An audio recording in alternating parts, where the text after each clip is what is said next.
Hello everyone, and welcome again to today's training. This training will be presented by OWD's Michelle Mason, Disability Services Lead, Alexandria Brown, Compliance Coordinator, and Deneen Woodson, Programs Manager. We are excited to be able to provide you with information to better assist you with insight regarding available trainings and your ability to positively impact your training outcomes. Besides providing some helpful information and desk references later on, the objectives of this training are to provide insight into allowable training options, recognize the advantages and considerations of training options, to understand the function of the ETPL, to understand the relationship between the ETPL and ITAs, and to share ideas on improving training and performance outcomes. So, without further ado, I introduce to you our first speaker, Michelle Mason. Good day, everyone. My name is Michelle Mason, Disability Services Lead with the Office of Workforce Development. Today, I will be sharing information with you regarding WIOA's allowable training options. WIOA allows for state and local areas to fund training through a variety of approaches. An ETA encourages the practice of using alternative funding mechanisms when appropriate. However, most local areas tend to still use individual training accounts, ITAs. According to an ETA report, 84% of individuals enrolled in occupational skills training in program year 2020 used an ITA to fund training. In this presentation, we will review several training service types, advantages, typical challenges, and a few points to consider when selecting a training option for your program participants. TEGL 1916, TEGL 819, and TEGL 2122 provide a comprehensive description of allowable training activities and funding mechanisms reviewed in this presentation. Take a moment to digest a few key questions before we move into the actual training. First, are you aware of the various WIOA funded and alternate funded training types available to your participants? Which training types are most utilized in your local area? And third, how often are you training? How often are training types combined in your area to suit the needs of your participants? Okay, let's dive in. Classroom or online training for individuals. This training refers to the academic or technical education individuals receive through structured instructions, whether in seat in a classroom or in a virtual classroom. ITAs are available to cover the cost or supplement other sources of funding, such as grants for eligible participants enrolled in a training program on the state's eligible training provider list.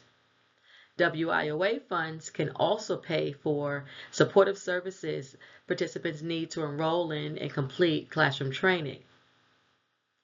Cohort training. This training is financed through a contract instead of an individual ITA or an individual OJT contract. This training contract can cover classroom-based occupational training for a group of participants or on-the-job training for a group of participants. Lastly, cohort training can be used to support both primary components of registered apprenticeship program. On-the-job training, OJT, for individuals refers to training by an employer to a participant hired by that employer that provides knowledge and skills essential to the position. The business is generally the entity providing the training. The training is funded by direct contract and could exist as a standalone training or as a portion of an integrated training type, such as a registered apprenticeship program. Now we're at incumbent worker training, which you refer to as IWTs. Under IWT, an employer selects a training provider to increase skills for current employees. The employer pays a significant portion of training costs and often as a layoff aversion strategy or to facilitate skill upgrading. Job retention. Direct contracts can fund IWTs. Customized training is a contracted group training based on a commitment by an employer or group of employers to hire participants upon successful completion of said training. Employers pay a significant cost of the training as determined by the local workforce area. Transitional jobs or work experience, referred to as WEX, is a subsidized time-limited work experience training program that prepares job seekers for new careers with minimal experience. Please note WEX is not a formal training under WIOA. Registered Apprenticeship Programs, RAPs. RAPs are an employer-driven, work-based training strategy that combines on-the-job learning and work experience, or OJT, with job-related academic instruction, resulting in a certificate of completion. The certificate of completion is a nationally recognized occupational credential. OJT contracts can support the OJT learning component, and ITAs can support the related instruction component. Now that we have reviewed training type descriptions, let's take a look at the advantages and challenges and considerations when selecting a training program to refer your participants. We will start with classroom training, online training, and cohort training. Classroom and online training. There are several advantages to classroom-based training in some online classes. Participants may benefit from ITAs for training and supportive services if they remain in a training program, reducing barriers to enrollment and completion. Trainings are structured and allow participants to obtain an industry-recognized credential. Trainings developed in coordination with employers or industry sector partners prepare workers with the skills needed by employers.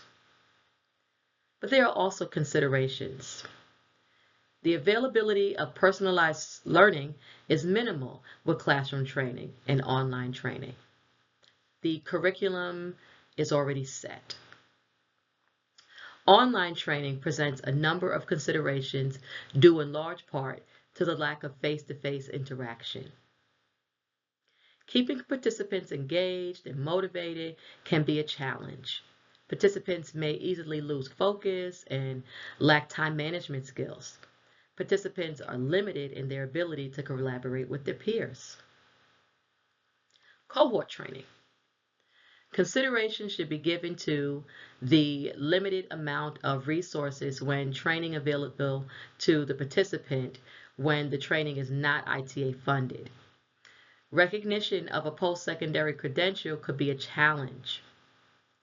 Coordination with WIOA requirements for curriculum and outcomes can be a challenge as well. On-the-job training, OJT. There are several advantages associated with OJT programs. OJTs provide participants the opportunity to build skills and establish employment status while obtaining a consistent paycheck. Participants have direct access to employment. Employers can hire an employee right away and ensure the training program is specific to their hiring needs. Employers can also receive assistance offsetting training costs. Things to consider. There's limited availability of suitable OJT opportunities with employers who have positions which align with participant career goals. Participants must have an ability to handle the competitive selection process for OJT positions. Matching participant skills with job requirements requires careful and intensive assessments by local area staff. Potential for wage discrepancies among workers may cause issue in the workplace. Discrepancies such as lower wages than coworkers or higher wages than coworkers. A participant's ability to balance work and training can be a deciding factor in their successful completion of the program. Time management is key. Participants' ability to gain the skills of the position within a limited time frame is an important factor to consider. There's a definitive start and end time for the training. Clear system must be developed between the local area staff and the employer site to evaluate the participants' progress and attainment of the industry recognized credential. Incumbent worker training, IWTs. We'll talk about the advantages of IWTs now. Job retention is first and foremost. Participants gain skills necessary to keep their jobs or advance within their company. And employers benefit from retaining staff and have the option to promote internal talent they've retained. Employers also prevent the loss of institutional knowledge caused by layoffs. We'll move to considerations.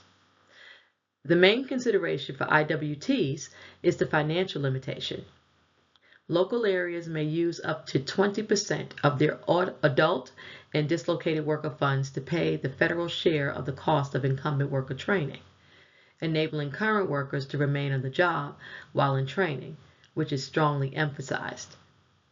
Additional considerations are the existing time and responsibility commitments, the resistance to change or adopting new skills by staff, difficulty identifying skills gaps, and ensuring training is relevant and applicable. Training delivery methods are not one size fits all. They need to be crafted to the employer's need, as well as the employees, of course. Developing interactive and engaging training to maintain employee engagement is a concern. And creating reliable evaluation methods and clear performance metrics. Customized training requires an employer's commitment to retain the individual upon successful training completion. In the most ideal case, participants build skills and establish employment status similar to that of an OJT. Employers can benefit from leveraging a customized training program to attract workers, build worker skills tailored to employers' needs, to include hard-to-fill vacancies, and gain a competitive advantage with a skilled workforce. But there are considerations. Developing tailored training is complex, but achievable. Developing a high-quality customized training requires resources for specialized staff, and limited funding can be a constraint. We all know how budgets are. Employer engagement and commitment, especially in high turnover industries, is key to getting the training off the ground.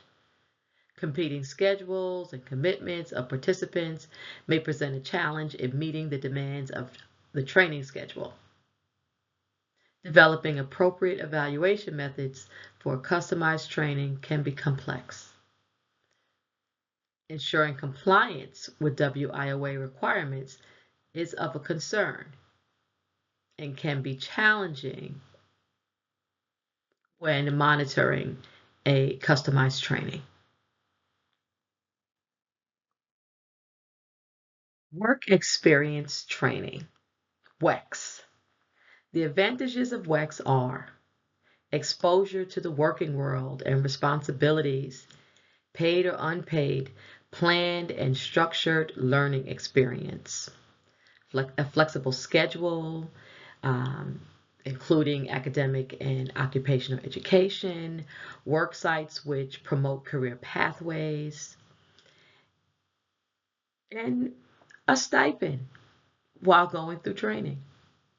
Considerations to think of in respect to WEX are employer engagement and guidance for participants may be low depending upon the site individuals are assigned to. Monitoring and assessment of productivity can be a challenge depending on the WEX site employer as well. The trainee's status and role within the WEX site may be unclear and must be regularly reviewed. And limited resources and strategic funding to pay for WEX assignments are an ongoing challenge. And coordination with WIOA program and expenditure requirements can be a challenge as it relates to monitoring and reporting on progress. Registered apprenticeships have several advantages. Industry vetted programs aligned with industry standards, an ability to earn progressive wages while skill and productivity increase, structured on the job learning with qualified, experienced mentors, supplemental education based on employers' unique needs, and industry recognized credential attainment. Although the advantages are plentiful, there are things yet to consider regarding registered apprenticeships. Securing active employers to participate can be a challenge. Designing a well-structured program with defined standards requires skill. Establishing sustainable funding sources to cover the cost of training, wages, and program administration is crucial for the long-term success of the program. Outreach and recruitment of a diverse pool of candidates is necessary. Administrative coordination, communication, and maintenance of program activities requires staff dedicated to the success of the program. Retention of apprentices and completion of training requires apprentice support and mentorship throughout the training. It may be a challenge to get apprentices to stay, but of those who do, 94% of completers retain employment at an average annual salary of $80,000. TA strongly encourages the workforce system to use WIOA funding to support registered apprenticeship programs. Likewise, the Office of Workforce Development strongly advises local areas to focus on increasing their use of registered apprenticeship programs. Registered apprenticeships is the only training service to meet the criteria for all 5 performance measurements. While registered apprenticeship programs are not a fundable option alone, there are parts of the apprenticeship requirements that could be funded with other training services, specifically ITAs. At this point, you are probably thinking about reporting your hard work coordinating training services for your participants.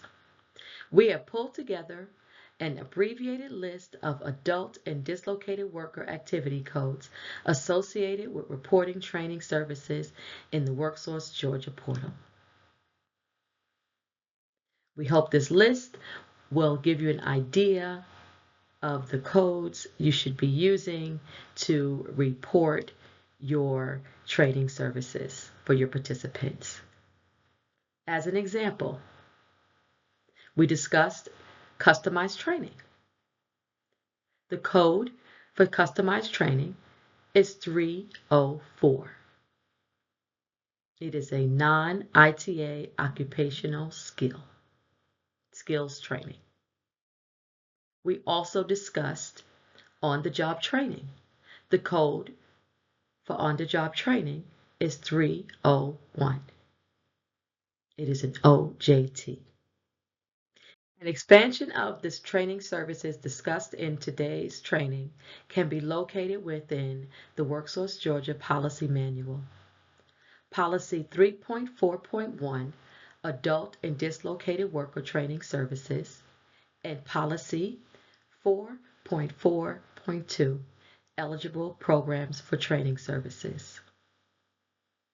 This concludes my presentation, and I am hopeful you will find the information shared beneficial to your program activities. Have a wonderful day. Hi everyone, my name is Alexandra Brown and I am the Compliance Coordinator for the ETPL at the Office of Workforce Development. I'm here today to share some information with you on the eligible training provider list, such as what it is, what function it serves, and how you can access it. So what is the ETPL? The ETPL is a statewide aggregate of approved providers and their programs of study. Eligible training providers, or ETPs, are entities that offer programs of study that provide training services that enhance participants' skills and job readiness needed for career advancement. The providers on the ETPL are eligible to receive WIOA funds for Title I participants who enroll in training programs through individual training accounts, or ITAs. I'll dive a little deeper into ITAs further along in the presentation. Entities that are eligible to apply to be ETPs include higher education institutions who provide programs leading to a recognized post-secondary credential, registered apprenticeship programs, or other public or private providers that provide training, such as community-based organizations. Training and Guidance Letter, or TEAGL 8-19, provides a comprehensive list of these eligible entities, as well as in-depth and detailed information on types of WIOA Title I training, eligibility and performance reporting requirements, and state and local responsibilities as it relates to the ETPL. Participants seeking to develop or improve their skills for career advancement can access approved programs of study via the ETPL. A program of study is defined as one or more courses or classes, or a structured regimen, that provides job-driven training services that lead to a credential, employment, or measurable skill gain. These quality programs have been reviewed and approved by the local workforce development areas and by the state. Participants working in conjunction with their WIOA career planner can select desired training programs from the ETPL that best meets their needs. This training can then be delivered in a variety of ways, such as in person, online, or as a hybrid approach. Another thing to note is that registered apprenticeship programs are automatically eligible to be included on the ETPL should they wish. The ETPL can be found using the WorkSource Georgia portal homepage. So let's walk through how to access the ETPL through the portal, which we can find at the link listed on the slide. The ETPL is available to browse from the WorkSource Georgia portal homepage. There's a few ways we can explore the ETPL, so let's start with the first. From the homepage, we first want to navigate to the drop-down labeled Resources and Services, and then click on Training Providers and Schools. We'll use this search method since we know what provider we want to use, in this case, Atlanta Technical College. So we'll type in the keyword Atlanta, and then we'll hit search. It may take a moment to come up, but once it does, it'll return us a list with all of the providers with Atlanta listed in the name. So for this example, we want to pick Atlanta Tech, so we'll select it. When the page comes up, we'll be able to see the specific provider information, including all the programs of study available at this specific provider. As you can see, it'll show us the program name, what credential or outcome the program leads to, the total cost, WIOA eligibility, and the program length. If we scroll down a little bit, we can also expand the view and see all available programs on one page instead of having to navigate through each individual page. So here we have the entirety of Atlanta Tech's programs listed out on one page. So that's only one way to search. Let's search another way. So next, if we know what sort of program or training that we want, but we want to see what provider options are available to us, we can go back to the home page, back to that dropdown, where we can click on Training and Education Programs. So let's say we want to find an electrician program, but we want to see all the providers who offer that type of training because we don't know who to choose. In the search field, we can type in electrician,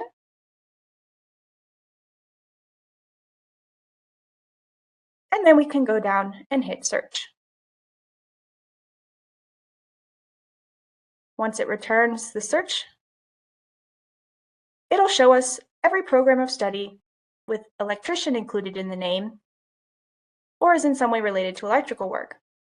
So there's several pages and we have many potential options to choose from, as you can see. But for the sake of this example, we're going to go up and choose the Electrical Construction Systems degree at Athens Technical College. So we'll select it.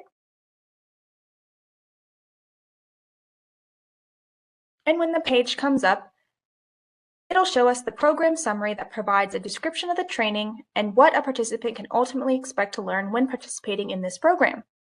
As we scroll down, we can also see the length of the program, cost, class size, etc. There's also one other way that we can narrow our focus if we want to be more deliberate in how we're searching. So we'll go back to the home page and then back to training and education programs. So say we want a program in a specific county or city, we can look in that specific area. So I can pick where it says Georgia. So if I want a program, but I only want to limit my search to Fulton County, I'll select County from the dropdown, and then I'll select Fulton County from the second dropdown. And this time we're going to try with automotive. So in the search bar, let's type in automotive and see what we get. So we'll search. And here are all the available options in Fulton County for automotive-related programs. So as you can see, these search features are a great tool to help participants and case managers compare and contrast what programs of study are available to them on the ETPL. The state, local areas, and training providers complete a variety of development and maintenance requirements for the ETP list. The state establishes policies and procedures, including eligibility criteria for adding providers to the list. Initial provider eligibility lasts for 1 year, and providers must meet ongoing requirements to remain on the list until the next eligibility review. On a state level, the Office of Workforce Development's responsibilities include establishing eligibility criteria, information requirements and procedures, developing and maintaining the statewide ETPL and reporting on performance and costs, ensuring programs on the list meet required levels and accuracy, removing programs that don't meet said levels of accuracy at the direction of the local boards, and disseminating the statewide ETPL to local workforce development areas and to the general public. Once a local area has reviewed program applications received from providers, it is then referred to the state office for final review and approval to be included on the statewide ETPL. Local area responsibilities include determining initial provider eligibility, working with the Office of Workforce Development to ensure sufficient numbers and types of providers of training services are available, and reviewing local program applications. Local areas may impose additional, more rigorous criteria for providers, with the exceptions of registered apprenticeship programs. Sometimes these more stringent local requirements may result in providers on the statewide ETPL that may not be eligible for inclusion on the local ETPL. So, if a local board is reviewing applications for inclusion on the statewide list, it must do so only using the state's requirements and not the local requirements. While local boards may add some of their own restrictions and requirements in defining their local ETP lists, they can only include training providers on their lists that are approved for the state ETP. A local area that doesn't add restrictions must include all state ETPs on their local list, while a local area that does have restrictions may have a separate subset of the state list. So now we have a better understanding of what the ETPL is, what information it contains, and how to access it. But you may be wondering why it's an important tool to use. So now I'll talk a little bit about the types of training allowable under WIOA and how it's supported via funding.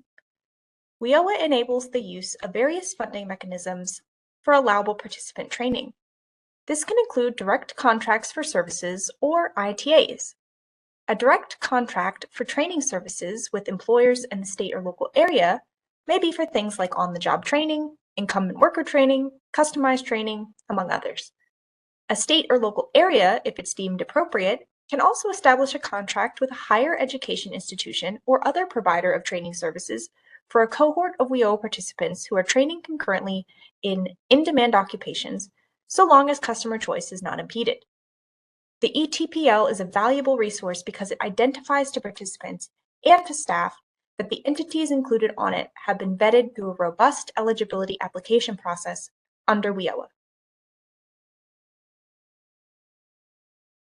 Now, let's circle back and talk a little bit more in depth about individual training accounts, or ITAs. ITAs are a payment agreement established by a local workforce development board on behalf of WIOA Title I participants in conjunction with the training provider and may be used to fund any allowable type of training so long as the program of study is included on the ETPL. They are also designed to identify WIOA-funded expenses associated with the training cost of attendance, including things like tuition, fees, and supplies. An ITA is typically the most popular and most commonly used vehicle of training funding because it provides participants with a large degree of flexibility in selecting training. Participants work with their case managers, their counselors, or their WIOA coordinators to select and purchase these training services. Local areas also have the flexibility to determine how that training is delivered. A couple of important things to note is that ITAs require the use of an ETP from the ETP list and are established if grant assistance from other sources has been exhausted or is not available to pay for training at all. If you have any questions about the ETPL, ITAs, or any other information covered, please don't hesitate to reach out to the main ETPL email address at etpl@tcsg.edu. Thank you. So, with Alex's information regarding the purpose and function of the ETPL, and Michelle's information on the various training strengths and challenges, how can we actually improve training outcomes? The key, of course, is a great IEP. The IEP is a roadmap that drives services from where the participant is to where they want to go. We can't stress enough how important a well-written IEP is to ensuring great individual and performance outcomes. But you can't create a great IEP unless you have good objective assessment information. Remember, the objective assessment drives the IEP. For review, the objective assessment identifies the participant information needed to drive services. Yes, we know that you heard it before. However, we can't stress enough to you how important a great objective assessment leading to a great IEP improves outcomes. Success begins at the beginning. Without sound assessment information, the IEP just becomes another required form in the file. However, it is one of the most important forms in the file. Consider the IEP as a living document, a type of contract that should be reviewed, reevaluated, updated, and documented as needed. Take your time to review the document information. The IEP should also be completed before services begin, and although it may be amended from time to time, it should be a clear map of what activities or services are needed that will result in an individual's career success.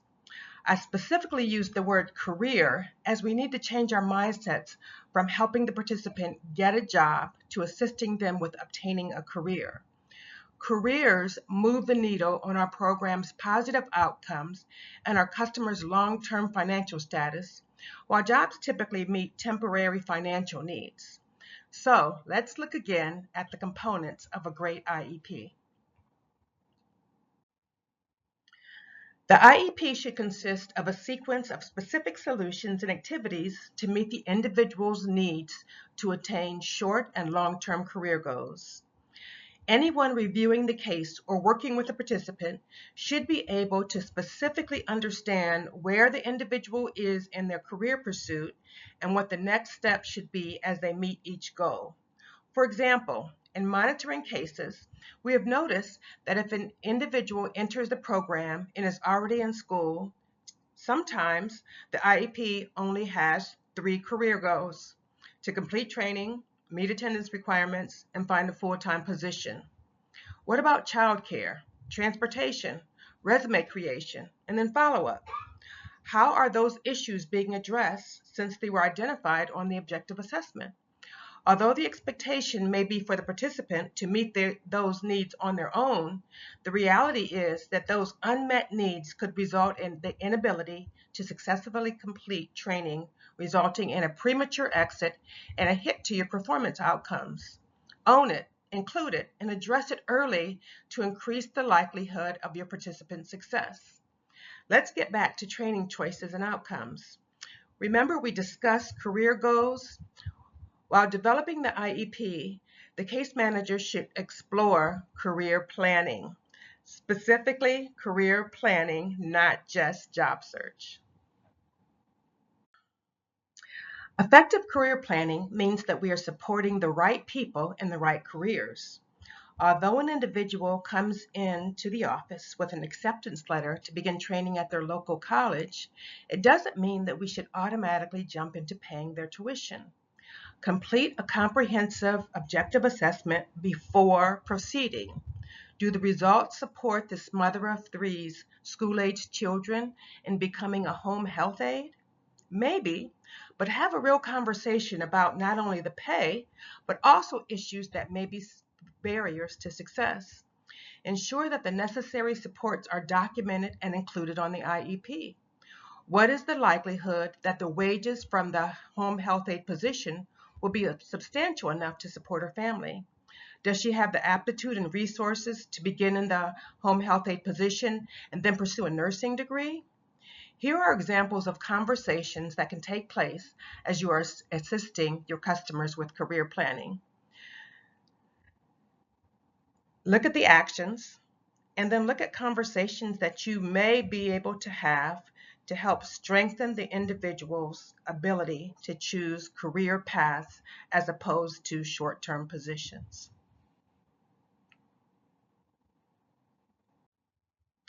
It's obvious to us that a career takes more time, more training, more everything. But to an individual who has never seen or even been told it is possible, you may be that link. If my mother was a home health aide and my aunt was a home health aide, that may be all that I believe that I can be. But with a little information, support, and prompting, maybe I can be more. Show your customer the path, discuss timelines, training, earning potentials, and even disparities. Make it real and attainable, but only if their objective assessment supports it. Look at the top occupations for WIOA participants for program year 2022. We need many more individuals in these positions. Maybe one is sitting right in front of you.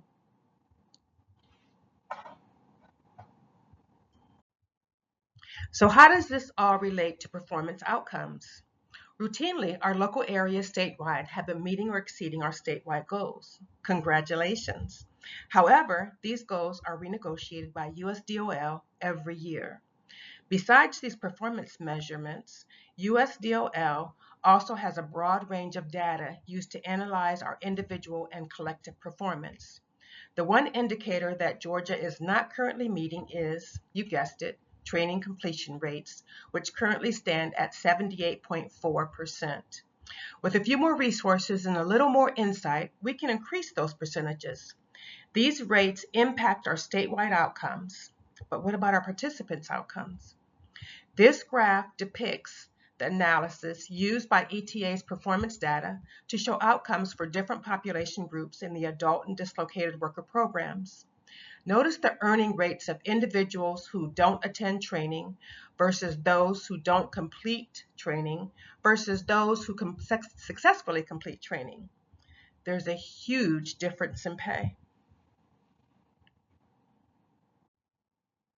Let's take a look at an individual whose interface with a local area contributed to their success and her ultimate career success. I was doing home health and I didn't have certification, and it was sort of always thrown into my face. So just me getting a little older, I said it's time to do what I need to do. So I actually stumbled across WorkSource by hanging out with my mom one day, and she went to pay her water bill. And of course I wasn't employed at the moment, and I'm thinking I need to go to the Department of Labor. Well, a young man came around the corner and asked if we all needed assistance with finding jobs and training, and I automatically shut him down. I said, I don't think you have what I need because I want to get certification in the healthcare field. And he says, well, yes, we do. And I was just stunned. So that's what brought me to WorkSource. I was looking for certification in the healthcare field. I had no idea how I was going to pay for the CNA classes. I had no idea what my next step was going to be. I just knew what I wanted, but I didn't know how to get there. So WorkSource really helped me out and put me on that path that I need. I received training. First and foremost, WorkSource covered that training for me. I completed it the summer of 2023. It also prepared me to get my certification. Now I'm certified within the state of Georgia. They also assisted me with my attire. Of course, I could not just go in there with my jeans and my sneakers. I had to be prepared, so they assisted me with scrubs, they assisted me with shoes, they assisted me with everything that I needed, even for transportation. So now I'm also in school for registered nursing. So hey, I am forever grateful for WorkSource. 2023 has been amazing. It's definitely prepared me for 2024. I will say to anyone that would like to reach out to WorkSource, please do so. And keep a positive mindset, seriously. They will help you. I can definitely say that. Let's take a quick look at some more tips for success. Number 1, begin job development early. Don't wait until graduation to begin discussing job search, especially for unique employment needs like an individual who needs accommodations, has unique scheduling issues, or needs more support. Number 2, coordinate with the employment specialist early, as they can be caught off guard and may generalize all industry positions. Ensure that they are aware of any unique situations. For example, they may need to place a bilingual nurse who will be graduating in 2 months but can only work evening shifts. Number 3, understand the industry's unique features and benefits. These are easy selling points for the participant. For example, electric vehicles and construction trades are huge in Georgia. Are your youth participants aware of the training needed and earning potential? Number 4, most importantly, assign tasks for the participant to complete on their own. WIOA is not an entitlement program. A participant must take responsibility for their career and success. If they are able to follow through with assignments before entering training, there is a high probability that they will be able to follow through with coursework and training, which lends itself to suitability for training and eventually work that leads to a career. Number 5, exploring the need for supportive services is vital to ensuring successful outcomes. And number 6, another important issue is to follow up, as it increases and promotes long-term employment, job retention, and overall success rates. And it should be addressed on the IEP. When documented and discussed, a follow-up plan becomes part of the overall career plan. Here are some wonderful resources / homework to assist your customers. With a little more communication, time, and effort on your part, your participants can begin their journey by successfully completing training and beginning their new career. You don't have to understand every detail about every policy on every training program in the ETPL. We're here to assist. However, here are some resources that can answer questions as you begin your journey of guiding your participants towards appropriate trainings that lead to careers with positive outcomes. Thank you for your time.